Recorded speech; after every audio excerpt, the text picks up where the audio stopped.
أعلن مجموعة من المغنين المغاربة والعرب عن تضامنهم مع الفنان المغربي سعد لمجرد في الأزمة التي يمر منها، إذ يمثل منذ بداية الأسبوع الجاري أمام المحكمة الفرنسية على خلفية اتهامه باغتصاب فتى فرنسي أواخر سنة 2016.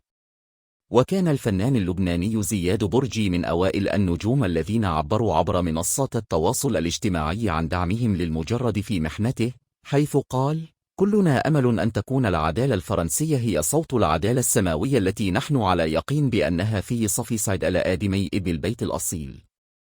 وأعرب برجي عن شكره للإعلام العربي الذي وصفه بأنه لم يقصر مع أي من الفنانين العرب على وقفته القوية والصارمة مع الفنان سعد لمجرد، ومطالبته بإحقاق الحق، متمنيا أن ينال صديقه البراءة يوم غد الجمعة تنتهي الدوامة التي عاشها ل6 سنوات ظلم على حد كله.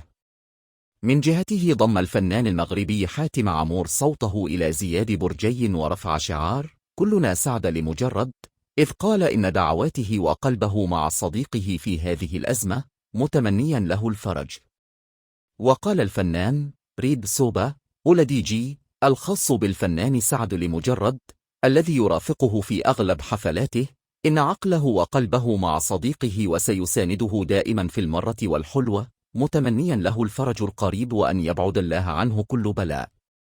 وطالت انتقادات عديد الفنانين الذين انضموا إلى حملة دعم الفنان المغربي سعد لمجرد عبر منصات التواصل الاجتماعي، حيث تضاربت الآراء بين مرحب بفكرة مساندته وبين معارض لذلك.